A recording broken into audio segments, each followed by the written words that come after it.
여러분 안녕하십니까. 부동산학개론 한동준입니다. 자, 이번 시간은 이 포트폴리오 이론에 대해서 자세하게 살펴보도록 하겠습니다.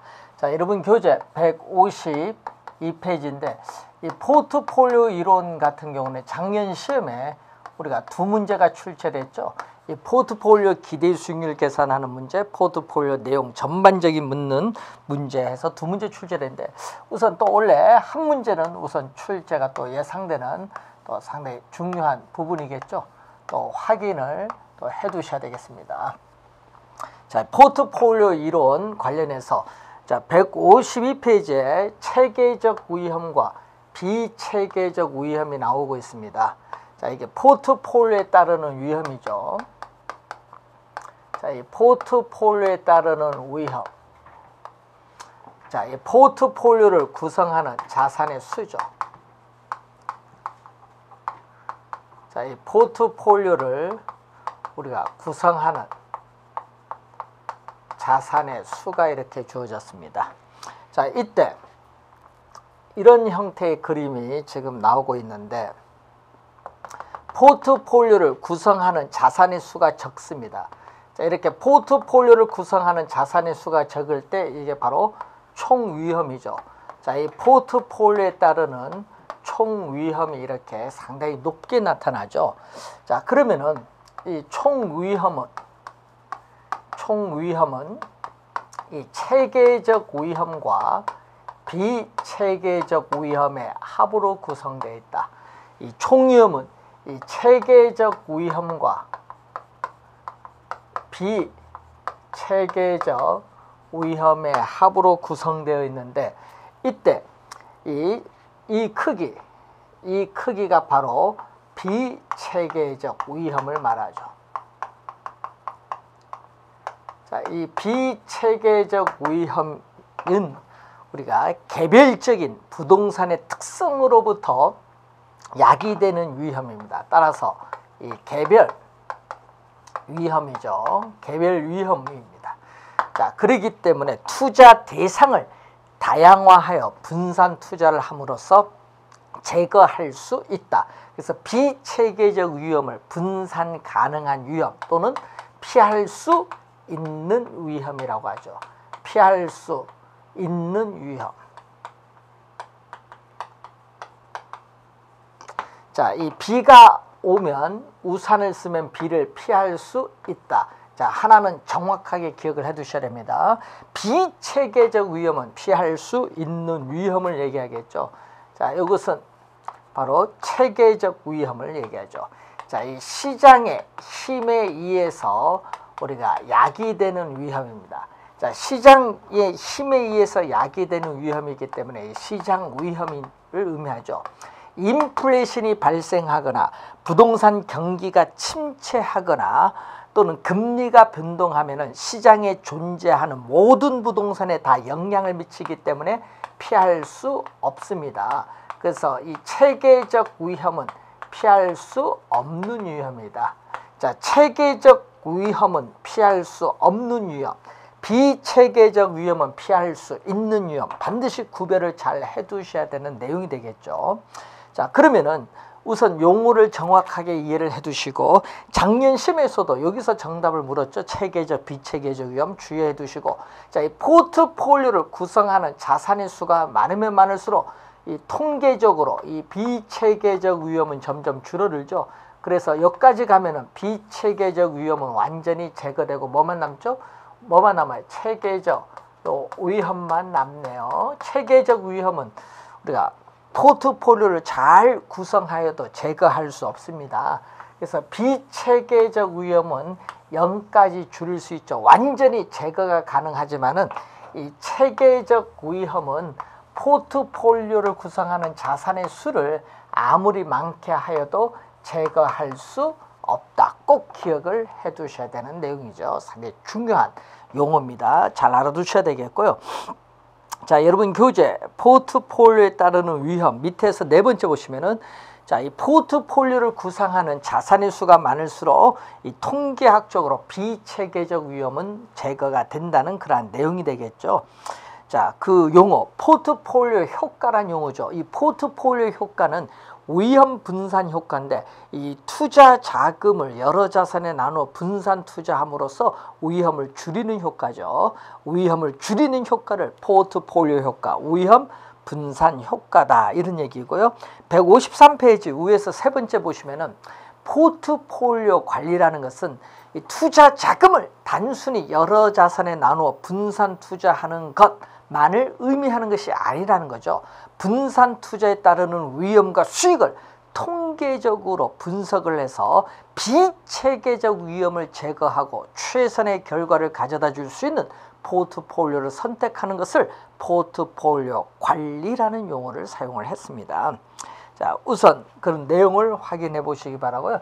다음은 상관계수의 용어가 나오죠. 자, 상관계수의 용어. 자, 상관계수는 포트폴리오를 구성하는 두 자산 간의 수익률의 움직임을 나타내죠.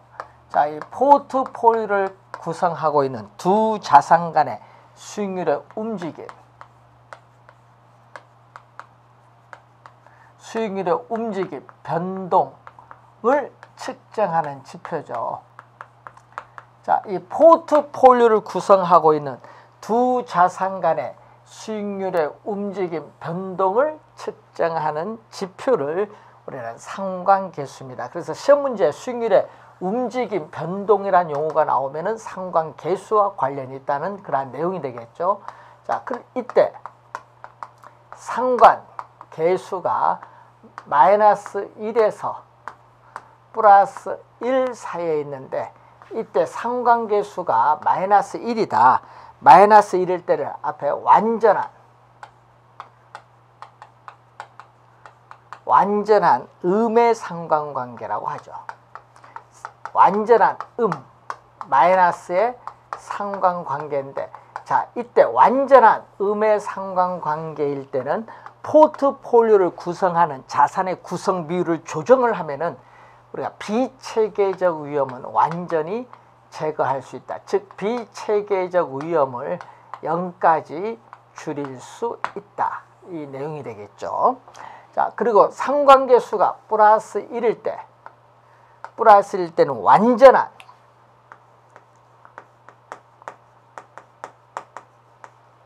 완전한 양의 상관관계다. 자, 완전한 양 플러스 완전한 양의 상관관계를 말한다. 자, 완전한 양의 상관관계를 말하고요. 이때 플러스 1일 때는 이 포트폴리오를 아무리 잘 구성하여도 비체계적 위험은 제거가 불가능하다. 자, 비체계적 위험, 피할 수 있는 위험은 이 제거가 불가능하다는 거죠. 이 제거가 불가능하다는 것은 우리가 포트폴리오 효과, 우리가 위험 분산 효과가 없다라는 것을 의미하겠습니다.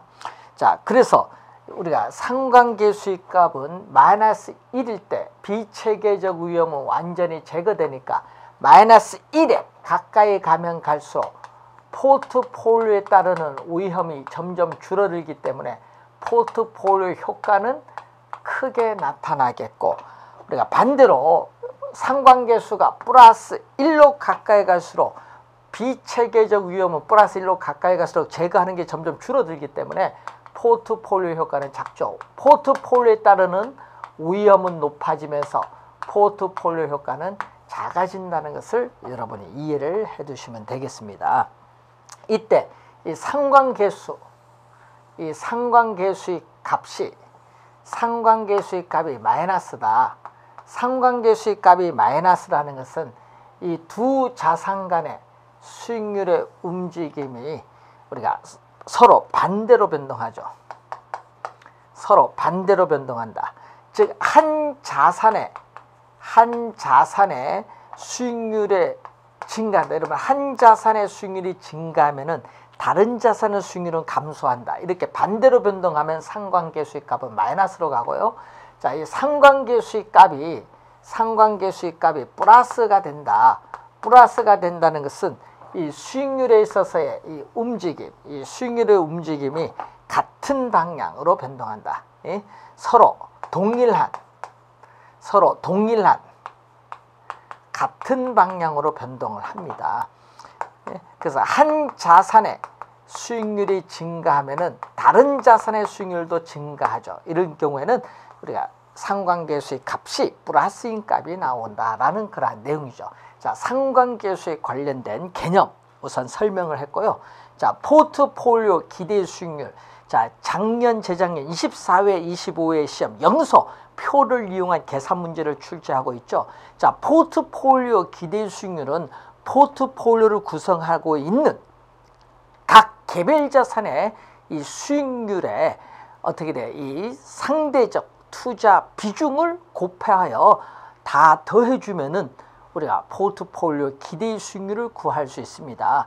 그래서 이 포트폴리오 기대 수익률은 포트폴리오를 구성하고 있는 각 개별 자산의 이 기대 수익률, 이 기대 수익률과 상대적 투자 비중으로 결정이 되면서 이 총 투자 금액과는 아무런 관계가 없다라는 것을 우선 확인을 해두시면 되겠습니다.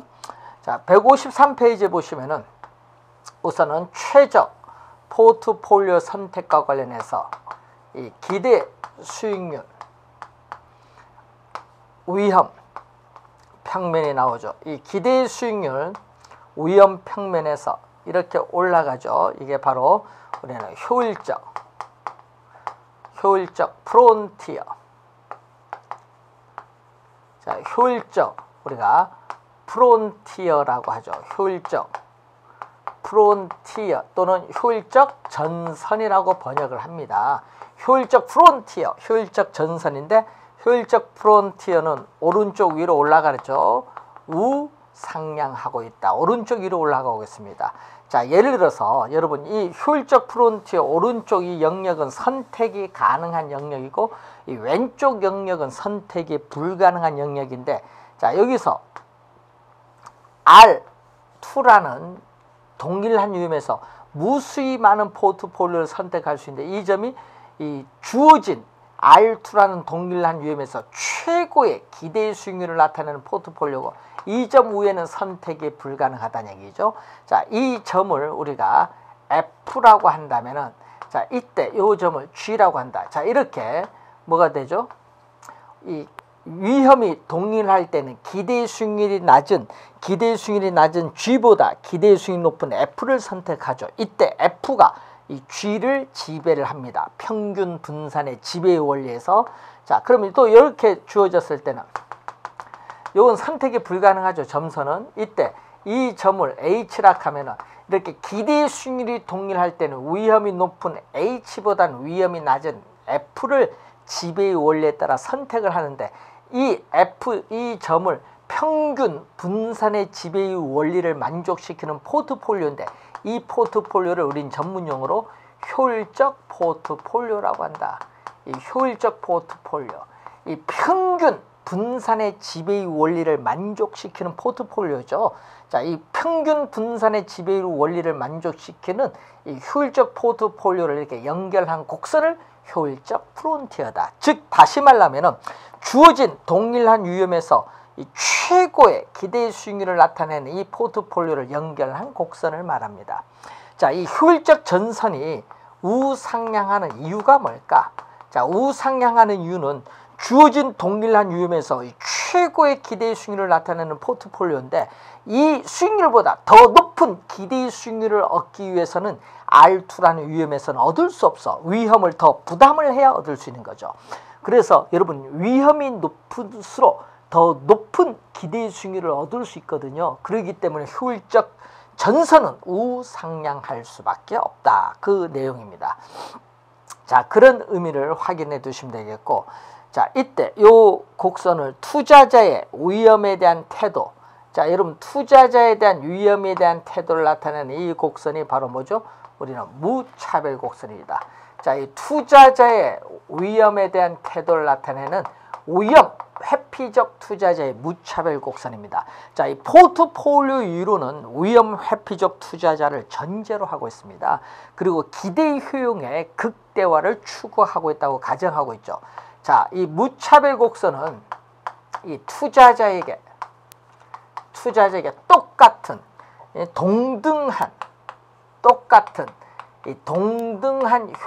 동등한 효용을 가져다주는, 자, 투자자에게 동등한 효용, 만족을 가져다주는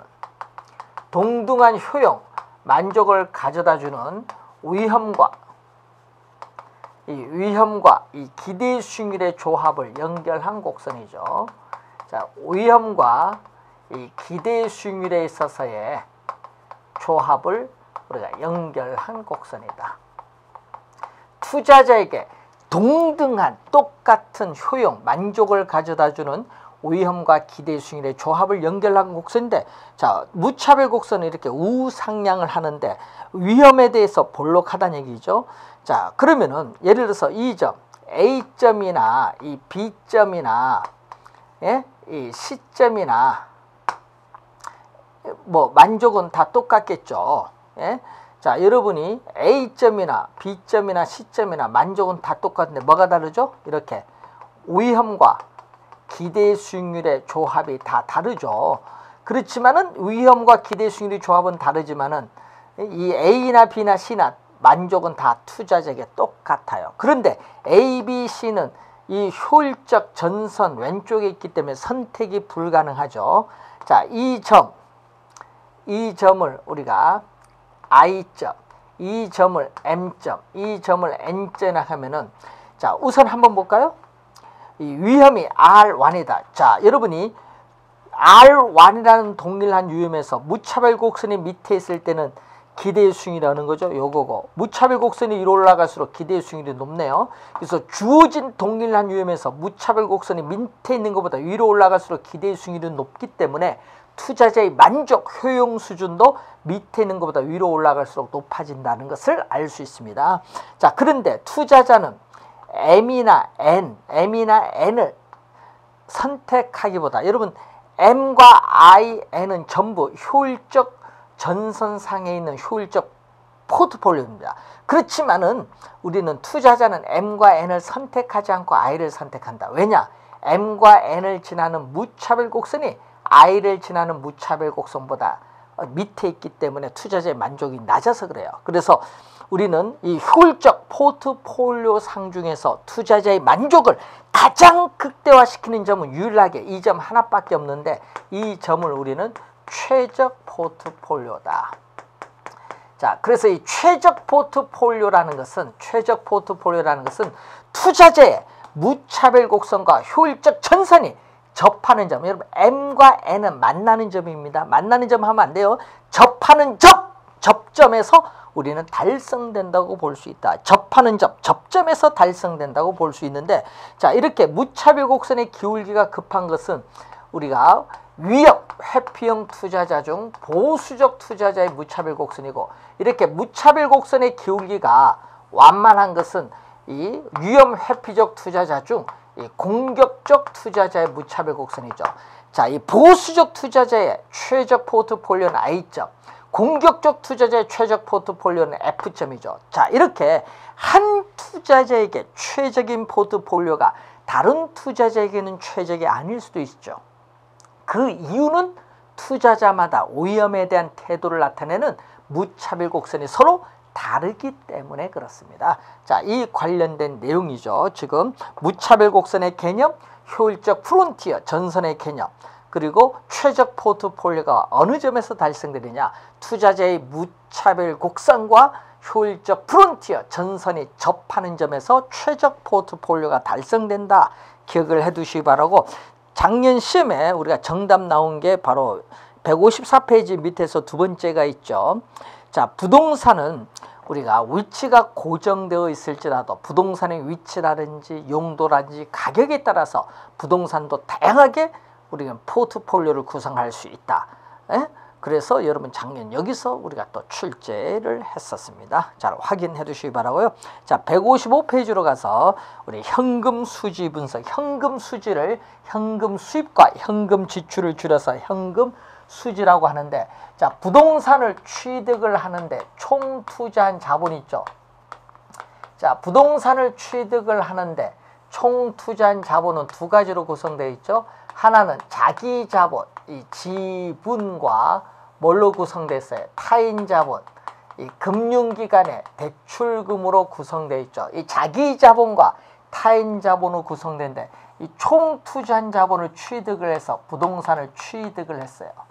자, 부동산을 취득을 했는데 부동산 이 보유기간 동안에 부동산을 운영을 하겠죠. 부동산 운영을 하게 되면은 이 운영, 영업에 따르는 현금 수입과 현금 지출, 영업의 현금 흐름 또는 영업의 현금 수지라고 하죠.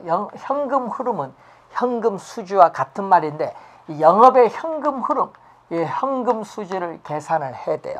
그리고 일정한 기간이 지나면은 부동산을 처분을 해야 되는데, 이 처분을 하면은 이 처분에 따라서 또 현금 흐름이 나오겠죠. 이 매각에 있어서의 현금 수입과 지출, 이 매각의 현금 흐름을 계산하는 과정, 이렇게 두 가지가 있는데, 특히 여러분이 영업의 현금 흐름에서 계속 출제를 하고 있는데, 자, 여러분 이 현금 수지의 계산에서 시험 문제가 또 우리가 출제를 하는데, 작년 시험에 여기서 또 두 문제, 이론 한 문제, 계산 문제 한 문제, 두 문제가 출제됐죠.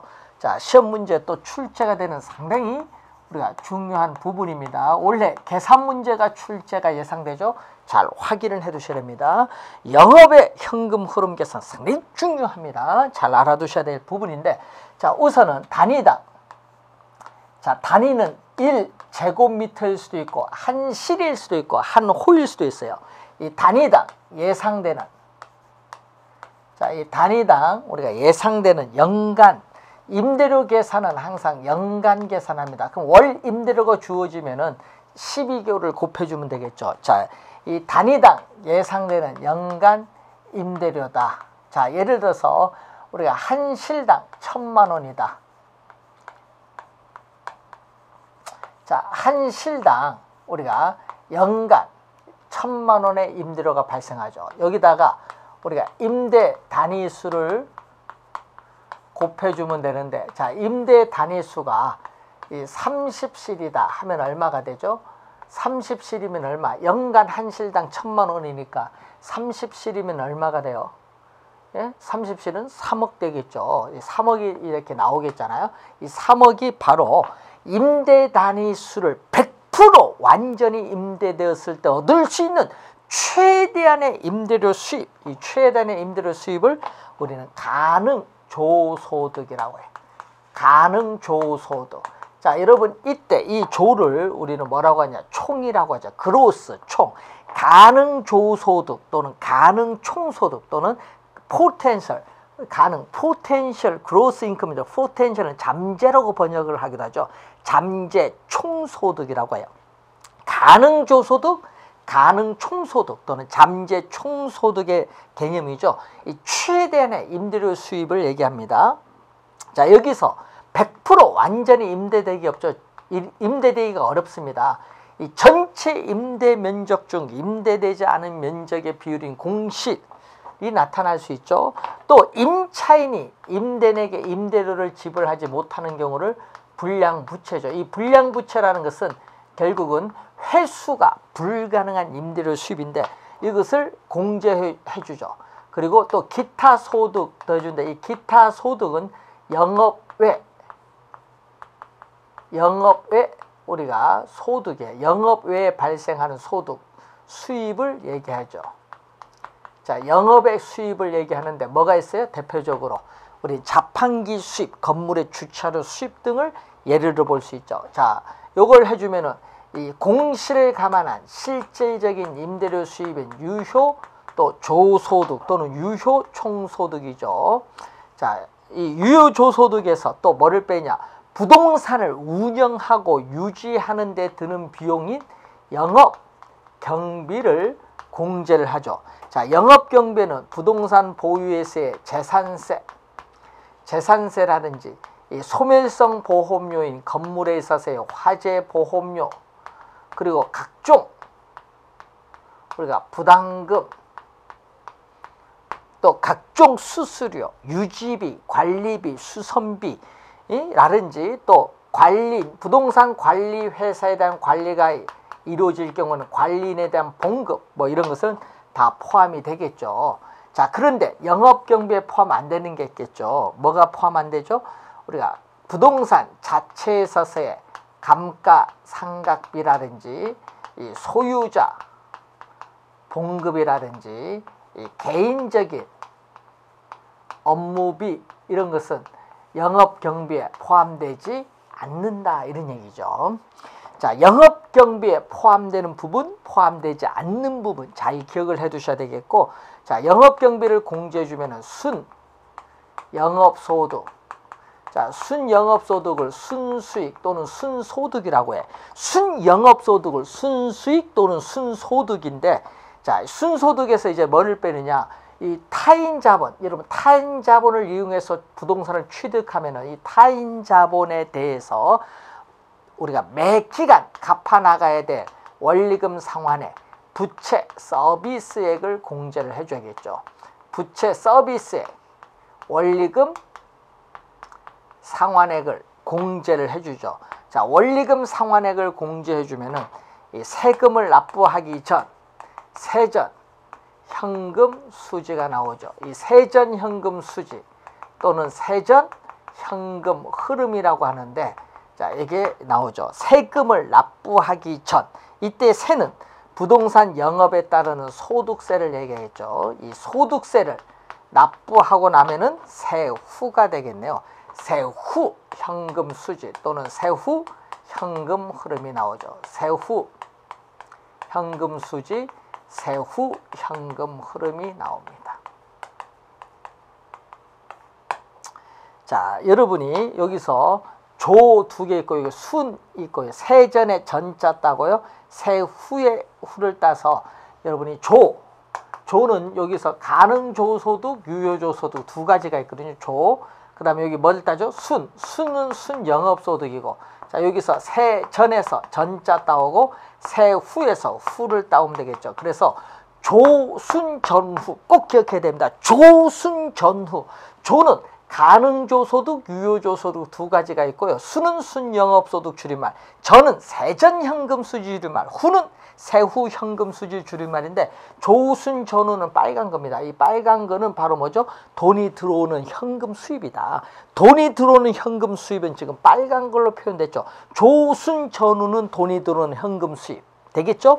그럼 마이너스는, 이 플러스는 돈이 들어온 거고 마이너스는 돈이 나가는 현금 지출입니다. 현금 지출 비용인데, 그럼 나가는 게 뭐가 있느냐, 이걸 잘 봐야 돼요. 나가는 게 어디에 나가느냐, 이거 출제할 수도 있거든요. 나가는 부분 잘 확인을 해 두셔야 됩니다. 자, 이때 영업소득세 계산하는 것 우리가 또 자주 이제 나오고 있는데, 영업소득세 계산 과정을 보면은 우선 순영업소득, 여기서 많이 출제를 하고 있죠.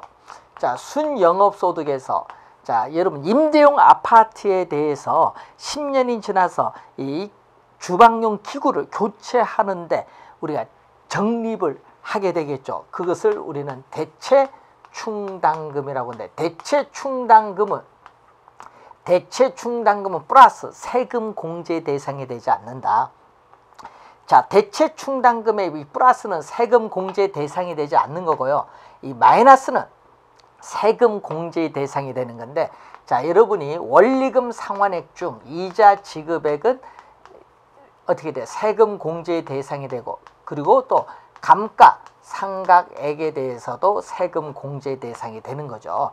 자, 그러면 여기다가 과세 대상 소득에 대해서 이 세율, 영업소득세율을 곱해주면은 바로 우리가 영업소득세를 구할 수 있죠.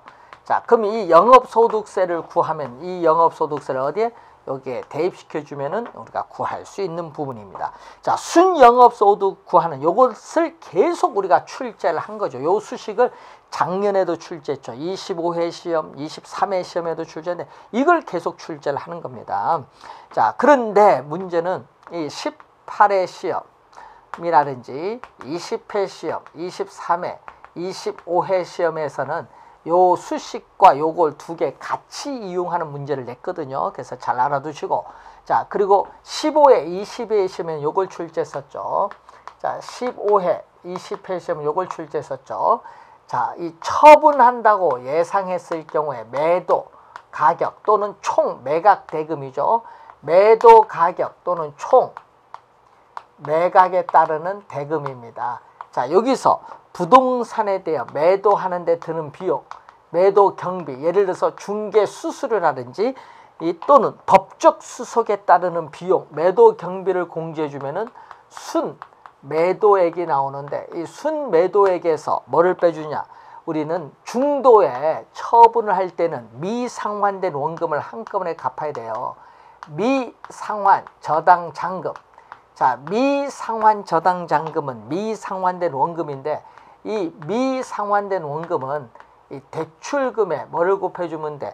중도 상환 시에 있어서의 잔금 비율을 곱해주면 구할 수 있죠. 그럼 미상환 저당 잔금을 빼주면은 이 세금을 납부하기 전에 투자자에게 돌아가는 몫이 나오죠. 이 세전 지분 복귀액이 나오는데 이 세전 지분 복귀액을 세전 매각에 따르는 현금 흐름이라고 해. 이 세전 매각 현금 흐름에 또 뭐를 빼주죠?